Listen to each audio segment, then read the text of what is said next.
Assalamualaikum warahmatullahi wabarakatuh. Yang saya hormati Bapak Ridwan Effendi selaku dosen pengampu mata kuliah Filsafat Ilmu. Perkenalkan, saya Nazwa Zaskia. Izinkan saya di sini membawakan sebuah refleksi yang mengajak kita semua untuk berpikir lebih dalam, tidak hanya dengan logika tetapi juga dengan hati, sebuah kisah dan juga jawaban yang mungkin akan membuka cakrawala baru dalam memandang hubungan antara ilmu pengetahuan, teknologi, dan juga nilai-nilai kehidupan.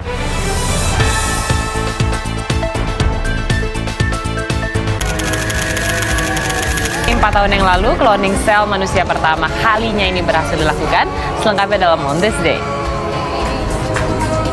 16 Informasi menarik lainnya, saudara, teknologi kecerdasan buatan membuat seorang pasien yang kehilangan suara bisa kembali mengeluarkan suaranya. Suara lama pasien ini dikloning atau ditiru agar bisa menyampaikan pesan.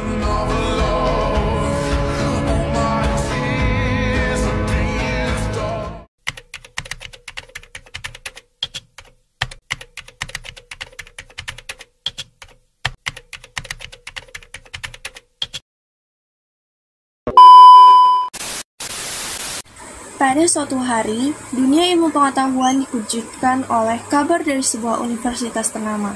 Sekelompok ilmuwan berhasil menciptakan teknologi cloning dan juga rekayasa genetika. Mereka tidak hanya mampu menciptakan makhluk baru, tapi juga merancangnya dengan karakteristik yang diinginkan.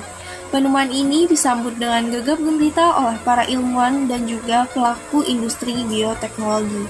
Dunia menyambut era baru, era di mana manusia bisa mengatur ulang kehidupan. Namun, seperti dua sisi mata uang, kemajuan ini tak datang tanpa kontroversi. Di balik rasa kagum, ada kegelisahan. Di balik potensi penyembuhan, ada pertanyaan etis yang mendalam. Pemimpin-pemimpin agama mulai angkat bicara. Mereka bertanya, apakah ini bukan bentuk kesombongan manusia yang mencoba mencampuri urusan Sang Pencipta? Apakah kita tidak sedang mengaburkan batas antara pencipta dan ciptaan? Perdebatan pun muncul. Satu sisi melihat harapan penyembuhan penyakit genetik, perlindungan spesies langka, dan juga peningkatan kualitas hidup. Tapi di sisi lain, melihat ancaman, yaitu kerusakan tatanan nilai, krisis identitas, dan juga hilangnya makna hidup dan mati. Disinilah filsafat ilmu muncul sebagai penuntun. Ia bukan sekadar bidang yang mempelajari cara kerja ilmu, tapi juga jembatan antara logika dan juga nurani, antara data dan juga makna. Filsafat ilmu membantu kita bertanya bukan hanya apa yang bisa kita lakukan dengan teknologi, tetapi juga apa yang seharusnya kita lakukan, dan yang terpenting adalah mengapa. Melalui pendekatan filsafat, kita diajak untuk melihat bahwa ilmu pengetahuan itu tidaklah berdiri sendiri. Ia selalu ada di dalam lanskap kehidupan manusia bersama agama, budaya, dan juga nilai-nilai moral. Maka kita tidak bisa hanya mendekati teknologi dengan logika yang dingin. Kita perlu kehangatan hati, kebijaksanaan moral, dan juga keberanian untuk mendengarkan mereka yang berbeda pandangan. Bagaimana cara mengintegrasikan perspektif agama dalam diskusi ilmiah? Jawabannya bukan saling menolak, tapi saling mendekat. Ilmuwan harus membuka diri terhadap nilai-nilai spiritual, dan pemuka agama pun perlu memahami dasar-dasar ilmiah dari temuan-temuan baru. Dengan membangun dialog yang inklusif dan juga saling menghargai, kita bisa menciptakan ruang bersama, tempat ilmu dan iman bisa duduk berdampingan, bukan berseberangan. Bayangkan jika teknologi rekayasa genetika bisa digunakan untuk menyelamatkan bayi dari penyakit langka. Apakah itu bukan bentuk kasih sayang?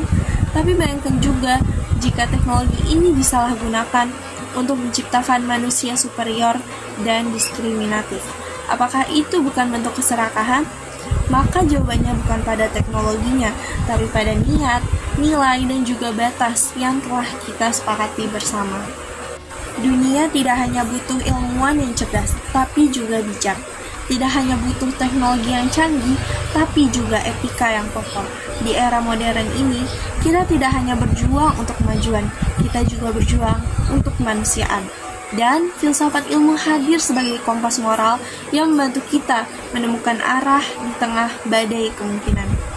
Akhirnya, biarlah ilmu menjadi cahaya dan iman menjadi lentera. Keduanya tidak saling memadamkan, tetapi saling menerangi. Karena hanya dengan itu, kemajuan akan benar-benar menjadi anugerah, bukan bencana bagi umat manusia. Demikianlah yang dapat saya sampaikan. Semoga kisah dan juga jawaban ini tidak hanya menjadi bahan pikir, tetapi juga bahan zikir yang mengajak kita untuk terus bertanya, merenung, dan juga bertindak dengan bijak. Karena sejatinya kemajuan yang sejati bukan hanya tentang seberapa jauh kita melangkah dengan ilmu, tapi seberapa dalam kita memahami makna langkah itu bagi kehidupan. Mari kita bawa ilmu pengetahuan ke arah yang bermartabat. Mari kita jaga agar teknologi tetap berpijak pada nilai-nilai kemanusiaan. Dan mari kita rawat dialog antara iman dan juga ilmu agar keduanya menjadi kekuatan yang membangun, bukan menghancurkan. Terima kasih atas perhatian dan juga kesempatan yang telah diberikan. Semoga Allah senantiasa membimbing kita dalam setiap pencarian ilmu dan juga kebaikan. Assalamualaikum warahmatullahi wabarakatuh.